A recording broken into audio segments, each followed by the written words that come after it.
أما بعد فأعوذ بالله من الشيطان الرجيم. بسم الله الرحمن الرحيم. يريدون ليطفئوا نور الله بأفواههم والله متم نوره ولو كره الكافرون. صدق الله العظيم.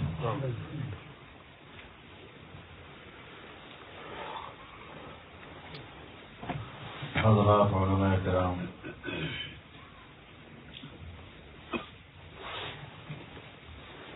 برطانیہ میں میرے ہم وطنوں،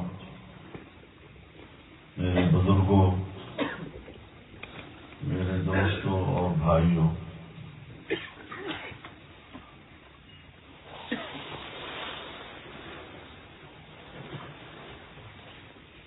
کافی عرصہ ہوا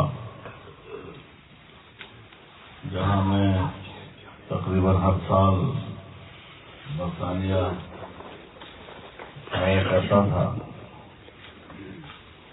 کوئی 7-8 سال کے بعد آپ کے پاس حاضر ہو رہا ہوں. کوئی تاخیر تو کچھ باعث تاخیر بھی تھا.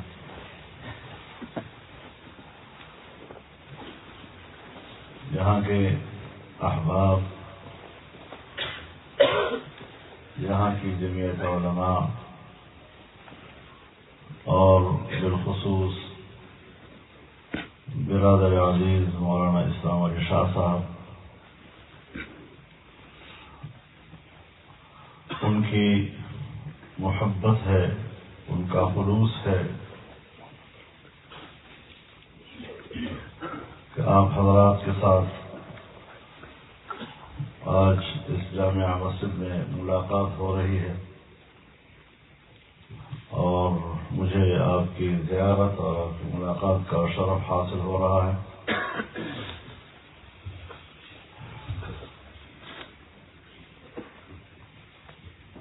یہ اللہ تعالی کا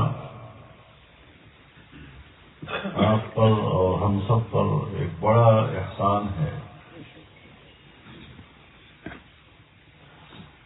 کہ اس نے ہمارا تعلق علماء کرام کے ساتھ جوڑ دیا ہے اور ہمارے ملنے جلنے کا مرکز مساجد کو بنا دیا ہے اور دین کی رہنمائی حاصل کرنے کے لیے مدارس دینیہ کا جال بچھا دیا ہے. یہ ہماری اور آپ کی دنیا اور آخرت کو سنوارنے کے لیے. اس میں خیر خواہی کے علاوہ اور کوئی تصور ہو ہی نہیں سکتا. بس بات اتنی ہے کہ ہم اس کی قدر کر سکیں، اس بات کو سمجھ سکیں. یہ میرا اللہ اس بات پر قادر تھا کہ ہمیں گمراہوں میں بٹھا دیتا، چوروں اور ڈاکوں کے گروہوں میں بٹھا دیتا، غلط راہ پر چلنے والوں کے گروہوں کا حصہ بنا دیتا. لیکن اس سے بچا کر اللہ رب العزت نے اپنے پیارے بندوں کے ساتھ ہماری بیٹھک بنائی، ہماری مجلس بنائی، ہمارا تعلق بنایا اور ہم جس اسلام کی بات کرتے ہیں، جو دین ہمارا رہنما ہے،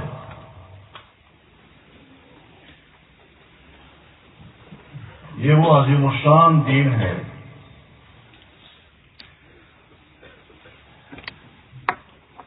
کہ جو ہماری مملکتی زندگی میں،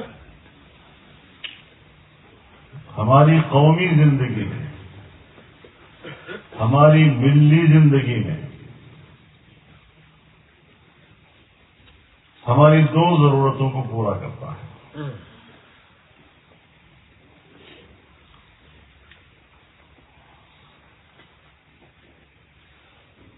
ایک ہمارا انسانی حقوق اور دوسرا ہماری معیشت۔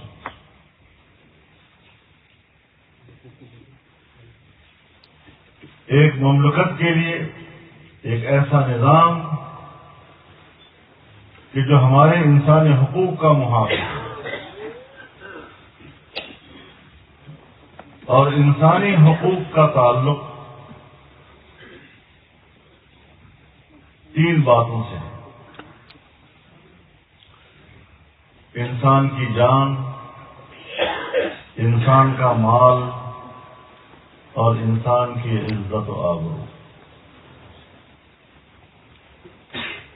پوری دنیا میں چاہے مسلم ہو یا نان مسلم، وہ جب اپنی قانون سازی کرتے ہیں تو یہ تین چیزیں ان کے مد نظر ہوتی ہیں۔ پوری قانون سازی اس تین چیزوں کے گرد گھومتی رہتی ہے: انسانی حق کا تعین کرنا، پھر انسانی حق کا تحفظ کرنا، پھر انسانی حق کی تلافی کرنا۔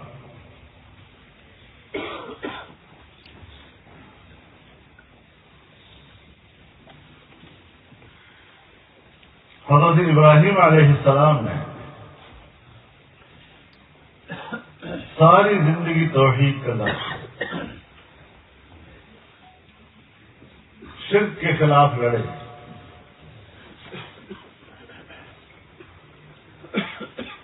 یہاں تک کہ آگ میں جھونک دیے گئے۔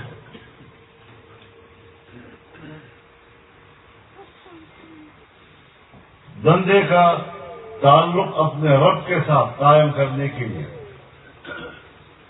تمام تکلیفیں برداشت کی، ہر امتحان سے گزرے اور ہر امتحان میں کامیاب ہوئے۔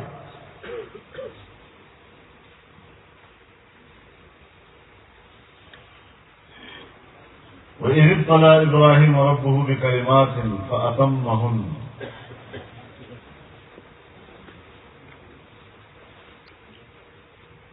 جب اس کے رب نے بہت سی باتوں پر ان کا امتحان لیا اور وہ اس سے پورے اترے۔ ہر منصب کے لیے پہلے انٹرویو ہوتا ہے، تو اللہ نے امتحان لیا اور ہر امتحان میں کامیاب ہوئے۔ اس کے بعد آپ کو امامت کبریٰ کا منصب عطا کیا۔ قال انی جاعلک للناس اماما، پوری انسانیت کا تمہیں امام بنانے والا۔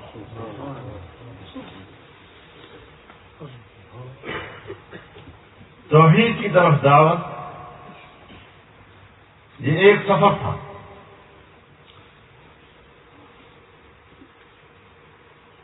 تمام تر مشکلات کو آپ نے عبور کیا، لیکن اس کی انتہا ایک اجتماعی زندگی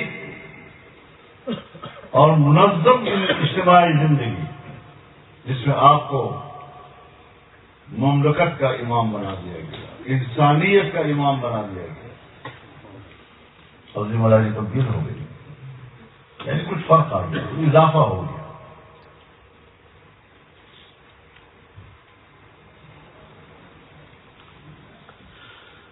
اب امامت کبریٰ پر فائز ہونے کے بعد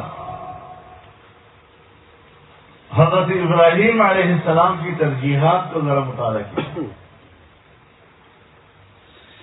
اب فرماتے ہیں وَإِذْ قَالَ إِبْرَاهِيمُ رَبِّ اجْعَلْ هَٰذَا بَلَدًا آمِنًا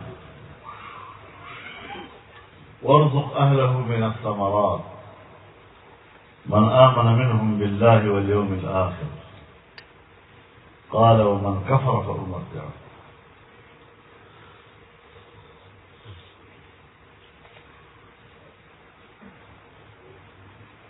اے اللہ، اس شہر کو، اس آبادی کو امن نصیب فرما، یہاں کے لوگوں کی جان، مال اور عزت و آبرو کی حفاظت فرما، ایسا نظام عطا فرما کہ جس نظام کے ذریعے سے انسانی حقوق محفوظ ہو جائیں اور خوشحال معیشت کی دعا کی، پھل فروٹ کی بات کی، دال ساگ کی بات نہیں کی۔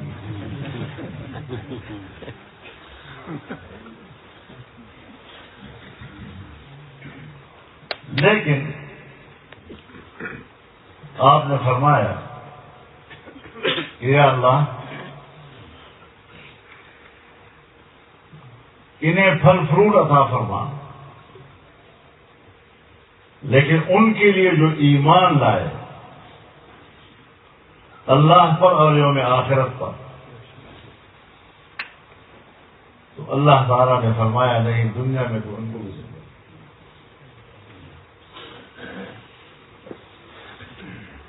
یعنی ایک اسلامی معاشرے میں بھی، اسلامی مملکت کے اندر بھی مسلم نان مسلم کے حقوق کو برابر کرتا ہے۔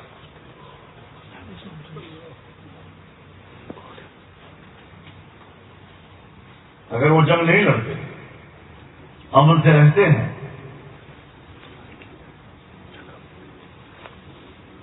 فوراً برادرانہ زندگی گزارتے ہیں، تو ان کی جان بھی ایسی ہی محفوظ جس طرح کے اپنی، ان کا مال بھی ایسا ہی محفوظ جس طرح اپنا مال، اور ان کی عزت و آبرو بھی اسی طرح محفوظ جس طرح کے اپنی ہم حفاظت۔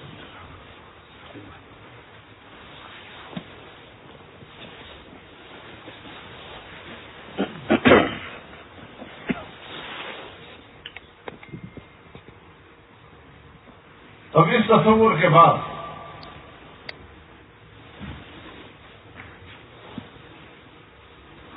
جس اللہ نے ہمیں پیدا کیا تو حکم بھی اسی کا چلے گا۔ الا لہ الخلق والامر، تخلیق کائنات بھی آپ نے کی ہے اور اس پر حکم بھی آپ کا چلے گا، اصول دے دیا ہے۔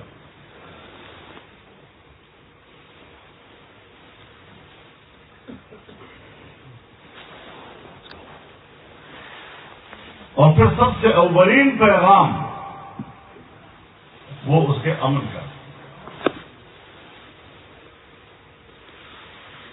سوچنے کی بات ہے کہ وہ دین اسلام اور اس دین اسلام سے وابستہ مسلمان وہ کیسے کرۂ ارض اور فساد کا سبب بن سکتا ہے؟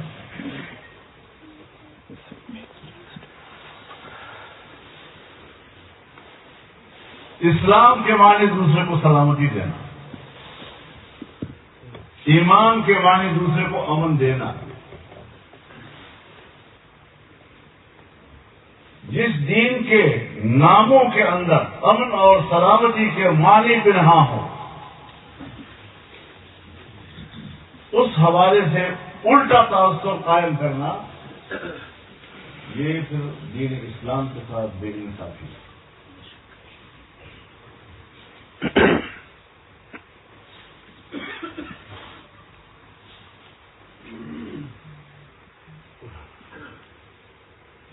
اور پھر یاد رکھیں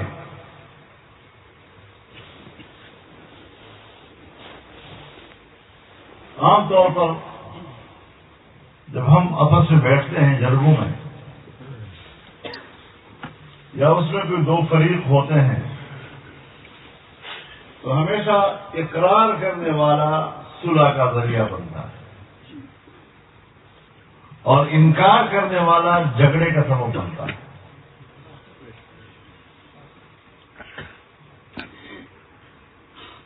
اب مسلمان تو سب کو مانتا ہے، مسلمان حضرت عیسیٰ علیہ السلام پر بھی ایمان لاتا ہے، مسلمان حضرت عیسیٰ علیہ السلام پر اتاری گئی کتاب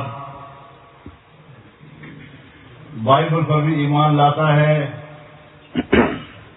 مسلمان حضرت موسیٰ علیہ السلام پر بھی ایمان لاتا ہے، اس کی تورات پر بھی ایمان لاتا ہے، جب ہم سب کو مانتے ہیں، سب کی کتابوں کو مانتے ہیں، ان کو آسمانی کتاب مانتے ہیں، تو پھر مسلمان کبھی بھی فساد کا سبب نہیں ہے۔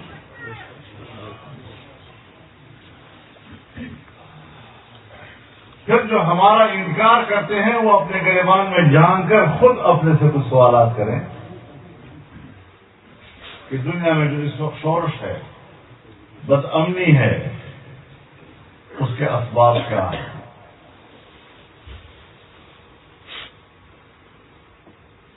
ہم بھی ان چیزوں کے تلاش کریں۔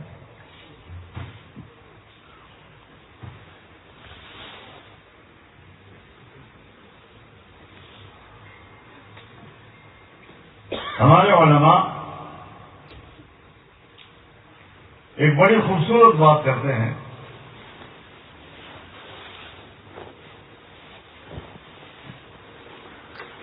فرماتے ہیں ایک یہ کہ انسان کو راستہ چاہیے، اگر راستہ ہی نہیں تو جائے کدھر؟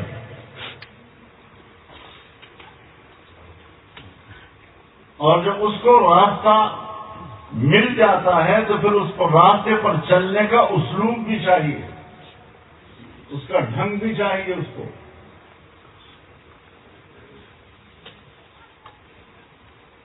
اور اس راستے میں اگر کوئی رکاوٹ آتی ہے، کہیں پتھریلی زمین آ جاتی ہے، کبھی جھاڑیاں آ جاتی ہیں، کبھی پانی آ جاتا ہے، تو اس مشکل مرحلے کو عبور کرنا یہ بھی تو راستے کے لوازمات کا ہوتا ہے۔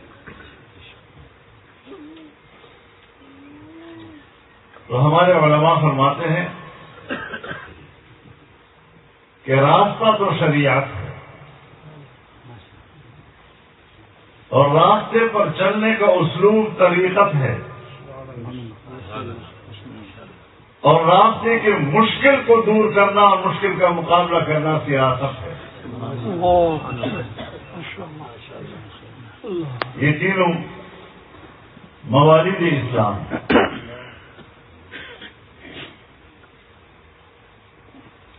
شریعت کو ہمارے کتابوں میں تعلیم الاحکام سے تعبیر کیا جاتا ہے،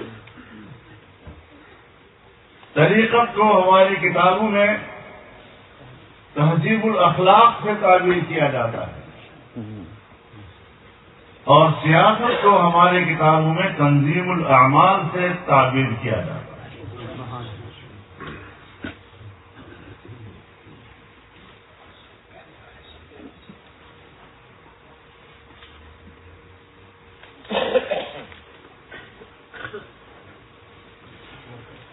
جناب رسول اللہ صلی اللہ علیہ وسلم نے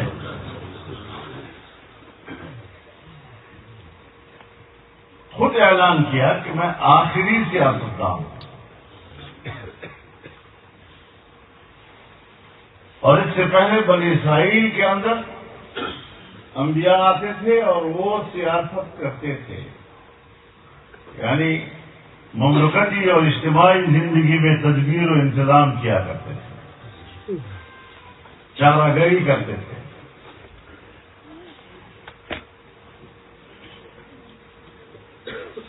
كانت بنو اسرائیل تسوسهم الانبیاء كلما هلك نبی خلفه آخر ولا نبی بعد۔ بنی اسرائیل کے انبیاء سیاستدان تھے، امور مملکت اس کا انتظام و انصرام ان کے ہاتھ میں ہوتا تھا، ایک جاتا تھا تو دوسرا نبی اس کی جگہ لیتا تھا، اور اب میں آخری پیغمبر ہوں، اب یہ باپ ڈور میرے ہاتھ میں ہے، ولا نبی بعدی، میرے بعد کوئی پیغمبر نہیں ہوگا، اور وسيكون بعدی خلفاء، میرے بعد خلفاء آئیں گے اور بڑی تعداد میں۔ میں اپنے علماء کرام سے بھی تھوڑا تھوڑا پوچھتا ہوں کبھی کبھی، یہ جو آپ جلسوں میں کہتے ہیں کہ ختم نبوت جو ہے سیاست سے بالاتر ہے، یہ امت کا متفقہ مسئلہ ہے اور اس کا سیاست سے کوئی تعلق نہیں ہے. آپ تو حدیث کے بارے میں ذرا سوچیں, آپ کیا کریں کہ جو وظیفہ انبیاء کرام کا تھا اور اس کے آخری کڑی خود جناب رسول اللہ صلی اللہ علیہ وسلم ہے, وہاں ہم نے اس کو خالص تنگ دنیا داری کہہ دیا ہے.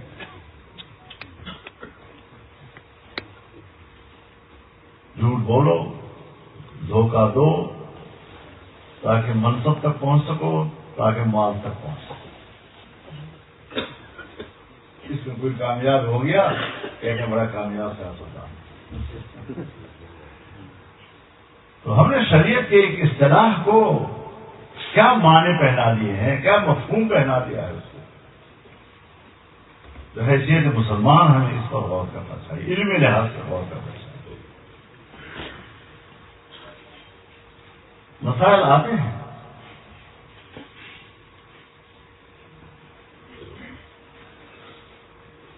اور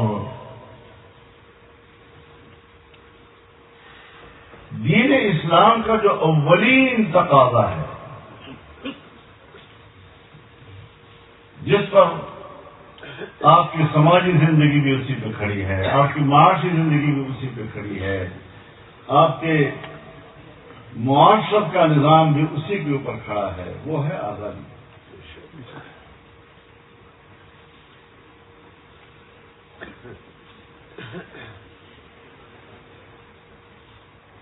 یہی وجہ ہے کہ اللہ رب العزت نے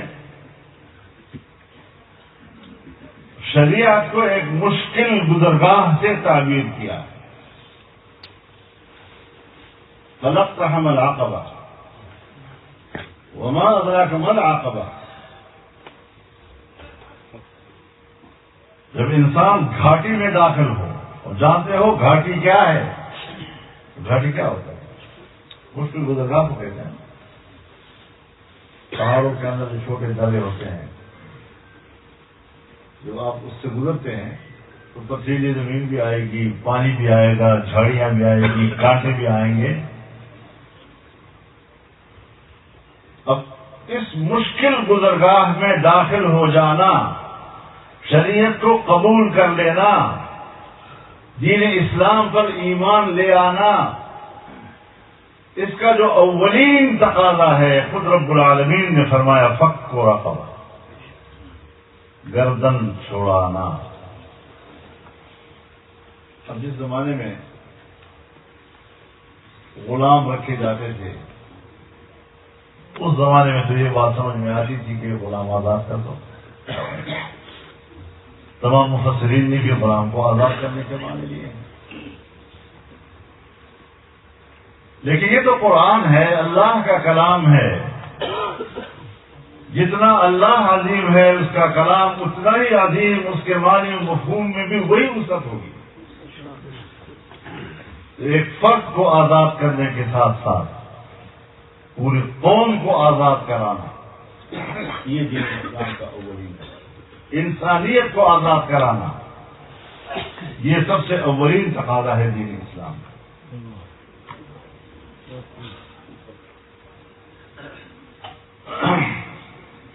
آج آزادی کے حق کو پوری دنیا تسلیم کرتی ہے.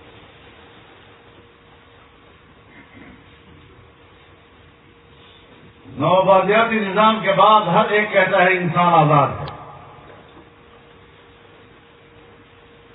انسان کی آزادی کے تصور کو تو کوئی اختلاف نہیں ہے,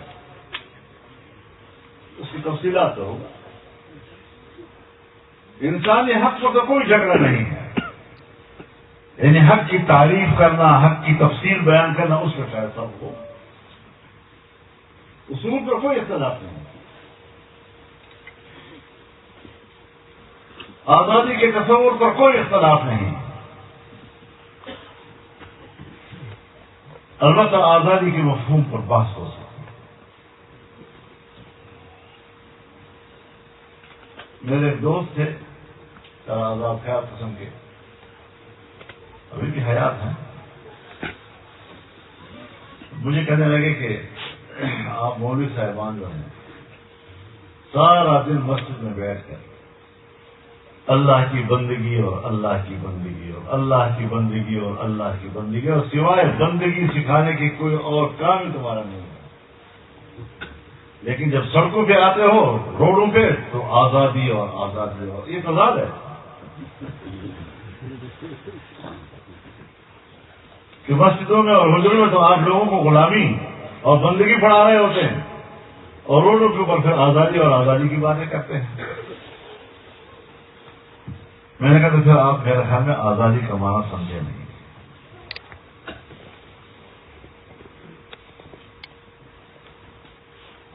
آئیے ہم اپنے خاندان میں آتے ہیں، اور خاندان میں آ کر ہم اس مسئلے کو سمجھتے ہیں۔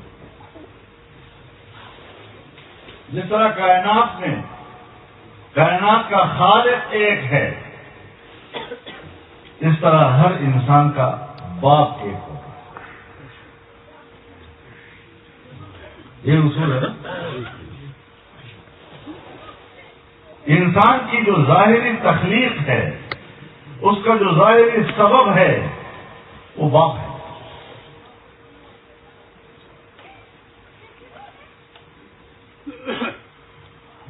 اب جب اس باپ کی اولاد اور وہ اولاد اپنے والد کی خدمت کرتا ہو، اس کی فرما برداری کرتا ہو، اس کی دکان پر بیٹھتا ہو، اس کی زمین پر محنت کرتا ہو، کیا ہمارے معاشرے میں اس بیٹے کو باپ کا نوکر کہا جاتا ہے؟ باپ کا مزدور کہا جاتا ہے؟ باپ کا مظاہرے کہا جاتا ہے؟ کبھی بھی اس کو اپنی جائیداد کا مالک کہا جاتا ہے۔ لیکن اگر معاشی مجبوری ہو جائے، پھر کسی طاقتور آدمی کے سامنے، کسی بڑے زمیندار کے، کسی بڑے کاروباری کے، کسی کارخانے دار کے جا کر ان کے سائے میں زندگی گزارنا، تو جب آپ کسی طاقتور کے سائے میں زندگی گزارتے ہیں اپنی ضرورتوں کی وجہ سے، تب آپ کو نوکر بھی کہا جائے گا، آپ کو مزدور بھی کہا جائے گا، آپ کو مظاہرے بھی کہا جائے گا۔ لیکن اپنے والد کی اطاعت میں سب کچھ کرنا، اس کو ہمارے معاشرے میں کبھی بھی مزدوری اور نوکری نہیں کہا جائے گا۔ نعرہ تکبیر، اللہ اکبر، اس کو بات سمجھ آ گئی۔ صاحب زندہ باد، سیاست مولانا فضل الرحمان صاحب زندہ باد۔ تو یہ شخص جو اپنے والد کا اطاعت گزار ہے، اس کا فرمان بردار ہے، اسے ہمارے معاشرے میں نوکر اور مزدور نہیں کہا جاتا باپ کا۔ لیکن اگر وہ بامر مجبوری اپنی ضرورتوں کے تحت کسی کے گھر جا کر نوکری کرتا ہے، کسی کی زمین پر گزارے بنتا ہے، کسی کے کارخانے میں کام کرتا ہے، کسی کی دکان پہ بیٹھتا ہے، تو ہم اس کو ملازم بھی کہتے ہیں، مزدور بھی کہتے ہیں، مظاہرے بھی کہتے ہیں۔ اسی طریقے سے اگر ایک قوم اپنے خالق کائنات کی اطاعت میں زندگی گزارے اور اس کے قانون کی پیروی کرتی نظر آئے، وہ قوم آزاد کہلائے۔ اور اگر ہم اللہ کے علاوہ کسی دوسرے انسان کے بنائے ہوئے نظام کی پیروی کریں گے تو پھر ہمیں غلام کرنا۔ یہ ہے واضح فرق۔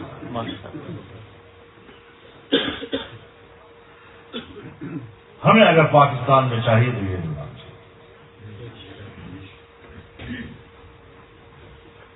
اور یہ کوئی آسان کام نہیں ہے، اور ہم نے اس کے لیے پرامن راستے چنے، جمہوری راستہ، الیکشن کا راستہ، پارلیمنٹ کا راستہ، قانون سازی کا راستہ، کسی کو کنوینس کرنے کا راستہ، طریقے کے ساتھ آپ کو آمادہ کرے، اپنی بات کو قائل کرے اس کو، اور یہی دعوت کا تقاضا ہے۔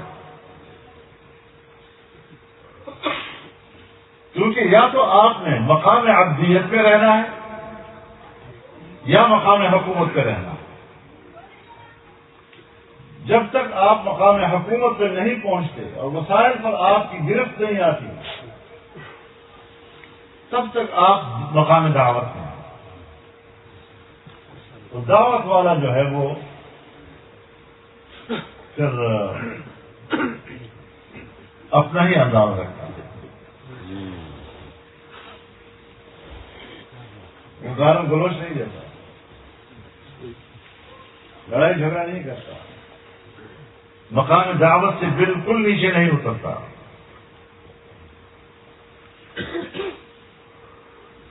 جیسے کہ اللہ رب العزت نے کچھ لوگوں کو بھیجا، وَاضْرِبْ لَهُم مَثَلًا أَصْحَابَ الْقَرْيَةِ إِذْ أَرْسَلْنَا إِلَيْهِمُ اثْنَيْنِ فَكَذَّبُوهُمَا فَعَزَّزْنَا بِثَالِثٍ فَقَالُوا إِنَّا إِلَيْكُمْ مُرْسَلُونَ۔ دو بندوں کو بھیجا، پھر تیسرے کو بھیجا، اور اس لیے تاکہ وہ اللہ کے دین کی طرف دعوت دیں ان کو، لیکن انہوں نے جھٹلایا، پھر دھمکیاں تک دی، پھر کہا یہ تمہاری وجہ سے نبوست ہے، نعوذ باللہ۔ قالوا إنا تطيرنا بكم لئن لم تنتهوا لنرجمنكم وليمسنكم منا عذاب أليم۔ ابو منکر یہ داعی ہے، منکر گر رہا ہے، بد اخلاقی کی طرف جا رہا ہے، دھمکیوں کی طرف جا رہا ہے، مار کٹائی کی طرف جا رہا ہے، سنسار کرنے کی طرف جا رہا ہے۔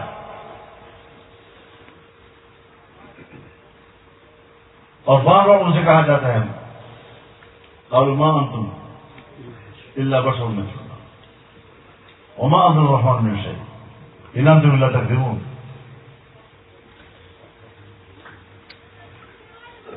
کوئی اللہ نے کچھ نہیں بتایا، تم بھی ہماری طرح انسان ہو، کیا اللہ اللہ کی باتیں کرتے ہو، جھوٹ بولتے ہو۔ لیکن وہ کہتے ہیں نہیں، قالوا ربنا يعلم إنا إليكم لمرسلون، ہمارا اللہ جانتا ہے ہم اسی کی طرف سے آتے ہیں۔ اللہ کی دعوت دینا اپنے مقام سے نیچے نہیں اتر رہے، کوئی بد اخلاقی نہیں کر رہے، کوئی سختی نہیں ہے اسی گفتگو میں۔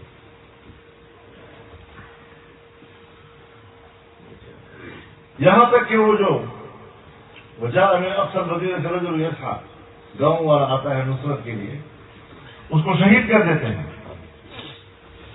اور جب اس کو قبر میں اتارا جاتا ہے اور اس کو کہا جاتا ہے قیل ادخل الجنہ، یہ داعی قبر میں اتار کر اس کو کہا جا رہا ہے کہ جنت میں داخل ہو جاؤ، جنت میں داخل کے ہونے کی بشارت مل کر بھی کہتا ہے قال یا لیت قومی یعلمون، اے کاش میری قوم کو اس کا علم ہو جاتا، ہدایت مل جاتا۔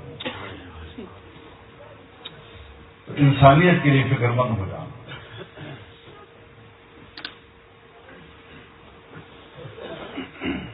ادعو الى سبيل ربك بالحكمة والموعظة الحسنة وجادلهم بالتي هي احسن۔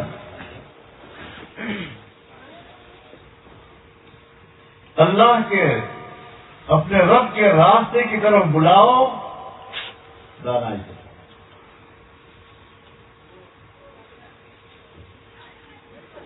حکمت اور دانائی جس کو مل گئی، اور میں یہ حکمہ خبر ہوتی ہے،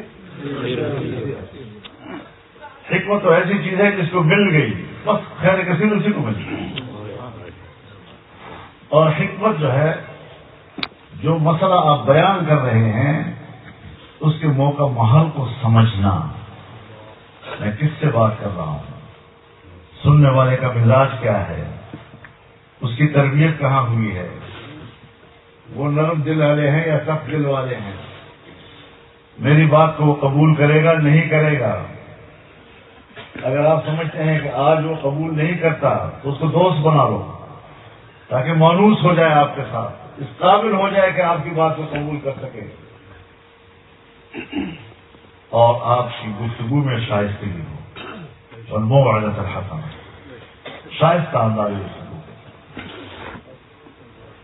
وجادلهم بالتي هي احسن، ہاں دعوت دینے والا اور جس کو دعوت دی جا رہی ہے، کہیں پر کوئی الجھن آ گئی بیچ میں، آپس میں الجھ گئے، تو اس مرحلے پر آ کر بھی اللہ تعالیٰ فرماتے ہیں کہ یہ جھگڑے والا اور جدال والے ماحول کو بھی شائستگی کے ساتھ انجام دیتا ہے۔ یعنی دعوت کے ذریعے تو دو ہیں، ایک حکمت اور ایک حسن موعظہ. جدال جھگڑا یہ تو ذریعہ دعوت نہیں ہے، لیکن اگر درپیش ہو جائے تو پھر اس جدال کو بھی اس طرح انجام تک پہنچاؤ کہ جو نتیجہ اور معال حکمت اور حسن موعظت کا ہے وہی نتیجہ اور معال آپ کی جدا کرے. جھگڑا بھی صحیح سے نہیں طے کرو. راشد صاحب آپ کو جدال کے معنی سمجھا رہے تھے.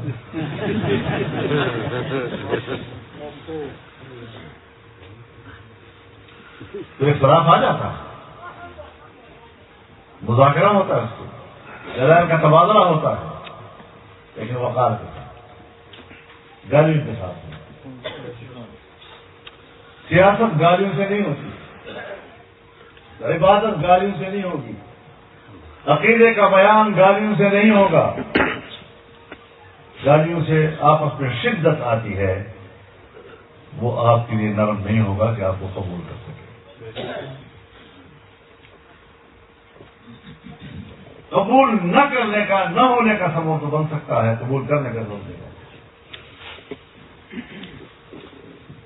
تو اس انداز کے ساتھ ہم اختلاف رائے بھی کریں، اور ہم انسان ہیں. جو بات ہم کہہ رہے ہیں کیا واقعی ہم خود بھی اس معیار کو پورے ہو سکتے ہیں؟ یقین ہم بھی قصوروار ہوں گے، لیکن جہاں ہم قصور کرتے ہیں، ذرا سخت لہجہ استعمال کرتے ہیں، جہاں اپنے مخالف کے خلاف جارحانہ انداز اختیار کرتے ہیں، ہمیں داد بھی اسی کی ملتی ہے.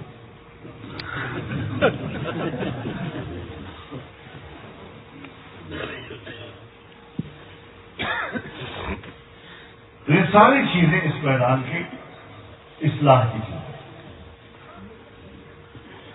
ہم نے اس بات کو سمجھنا ہے کہ انسانی حقوق کیا ہیں. ہم نے اس بات کو سمجھنا ہے کہ مملکتی اور قومی زندگی کا دار مدار معاشی ترقی پہ ہے. اس پہ آگے آپ کی اپنی نماز ہے، آپ کا اپنا مسلک ہے، جس طرح پڑھیں، جہاں پڑھیں، روزہ رکھیں، جس طرح رکھیں، آپ کے اعمال ہیں، ذاتی اعمال ہیں. لیکن مملکت آپ سے دو چیزیں مانگتا ہے، ایک انسانی حقوق کا تحفظ اور ایک خوشحال معیشت، لوگوں کا روزگار بہتر. لیکن جب اللہ آپ پر ان دونوں چیزوں کا انعام کر دے پھر شکر گزار بھی ہونا چاہیے. ناشکری اللہ کو قبول نہیں. ضرب اللہ مثلا قرية كانت آمنة مطمئنة يأتيها رزقها رغدا من كل مكان فأذاقها الله فكفرت بأنعم الله فأذاقها الله لباس الجوع والخوف بما كانوا يصنعون.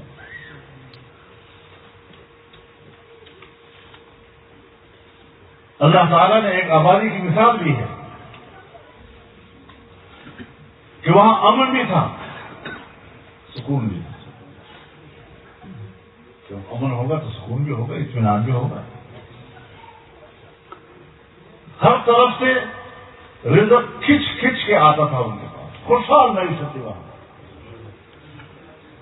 لیکن جب انہوں نے اللہ کی ناشکری کی، کفران نعمت کیا، اللہ کی عبادت سے انکار کر دیا، عیاشیوں کی طرف چلے گئے، اپنی مرضی کی زندگی گزارا جس طرح حیوانات گزارتے ہیں، اور اسی کو آزادی کہہ دیا اس نے، تو پھر اللہ رب العزت نے ان کو مزہ چکھایا. کن چیزوں کا؟ دو باتوں کا. ایک بھوک کا اور ایک بدامنی کا. اللہ نے ان پر بھوک اور بدامنی مسلط کر دی. اور یہ ایک ایمان والوں سے بات ہو رہی ہے. آپ کہیں گے کہ بھائی کافر دنیا، بھائی کافر دنیا کی تو کمٹمنٹ بھی نہیں ہے نا. آپ نے تو اللہ کے ہاتھوں بیعت کی ہوئی ہے، لا الہ الا اللہ محمد رسول اللہ کہا ہوا ہے، اشہد ان لا الہ الا اللہ کا کلمہ پڑھا ہوا ہے آپ نے، تو پھر جو آپ کے ساتھ کمٹمنٹ کرتا ہے اس کے بارے میں آپ کا رویہ اور ہو سکتا ہے جس کی کوئی کمٹمنٹ نہیں ہوتا۔ اس میں کوئی شک نہیں ہے کہ دنیا فنا ہونے والی چیز ہے اور آخرت ہمیشہ رہنے والی چیز ہے۔ ترغیب اسی پہ ہے کہ آخرت کو مد نظر رکھ کر زندگی گزارا کرو، لیکن کیا یہ دنیا کی نعمت ہے جو اللہ نے پیدا کی ہے اس کو لات مار دیں؟ یہ تو اللہ تعالیٰ بھی نہیں کہتا۔ اللہ رب العزت فرماتے ہیں قل من حرم زینۃ اللہ التی اخرج لعباده والطیبات من الرزق، لوگوں سے کہہ دو یہ جو میں نے اپنے بندوں کے لیے نعمتیں پیدا کی ہیں اور پاک رزق پیدا کی ہے کس قسم پر حرام کیا ہے؟ قل للذین آمنوا فی الحیات الدنیا خالصۃ یوم القیامہ، کہہ دو یہ سب کچھ دنیا میں تمہارے لیے ہے، لیکن مجھے نہ ماننے والا بھی دنیا میں شریک ہوگا اور قیامت کے دن خالصۃ آپ ہوں گے۔ یہ جو نعمتیں ہیں دنیا میں یہ بھی تو ہمارے لیے ہی ہیں، ایمان والوں کے لیے ہیں، قل للذین آمنوا، لیکن اگر ہماری ایمان کا رشتہ ہی اللہ سے ٹوٹ جاتا ہے، کمزور ہو جاتا ہے، تو پھر تو دوسری دنیا اس پر قبضہ کرے گی نا۔ تو جب آپ اپنی زمین پر کاشت نہیں کریں گے، بنجر چھوڑ دیں گے، تو پھر پڑوسی تو اس پر قبضہ کرے گی گا۔ تو دنیا کی نعمتوں پر اگر آج دوسری دنیا کا قبضہ ہے تو گلہ اپنے سے کرو، ان سے کیوں کرتے ہو؟ کیوں معیشت ان کے قبضے میں ہے اور کیوں ہم بھیک مانگ رہے ہیں ان سے؟ یہ ملک ہم نے اس لیے تو حاصل نہیں کیا تھا، ہم نے تو اس لیے حاصل کیا تھا کہ اس میں ہم آزاد ہوں گے، ہماری معیشت بہتر ہوگی، ہمارے حقوق محفوظ ہوں گے، لیکن سب سے زیادہ بدامنی کی شکایت بھی ہم کر رہے ہیں، سب سے زیادہ معاشی بدحالی کی شکایت بھی ہم کر رہے ہیں۔ اس ملک کے لیے فکر مند ہونا یہ ہم سے تقاضا کرتا ہے کہ ہم اپنے وطن کے لیے فکر مند رہیں، کہ بہتری کے لیے کردار ادا کریں، اس کو پرامن بنانے کے لیے ہم کردار ادا کریں، وہاں کے انسانی حقوق کی حفاظت کے لیے ہم کردار ادا کریں، وہاں کے خوشحال معیشت کے لیے ہم کردار ادا کریں اور دین اسلام کے لیے ہماری۔ ہم کہتے ہیں کہ سود حرام ہے، لیکن ساتھ ساتھ یہ بھی تو کہتے ہیں کہ جو لوگ سودی کاروبار کرتے ہیں وہ اللہ سے جنگ کے لیے تیار ہیں۔ اللہ سے جنگ بھی تو ہے۔ اسلام کے نام پر حاصل کیے ہوئے ملک میں 77 سال ہو گئے، ہم آج تک اللہ کے ساتھ جنگ لڑ رہے ہیں، اور پھر بھی ہم خوشحالی کی بات کرتے ہیں، آبادی کی بات کرتے ہیں، امن کی بات کرتے ہیں،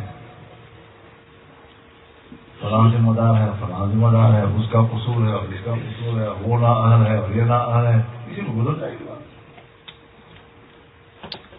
لیکن اصل مرض کو ہم نے آج تک پکڑنے کی کوشش کی۔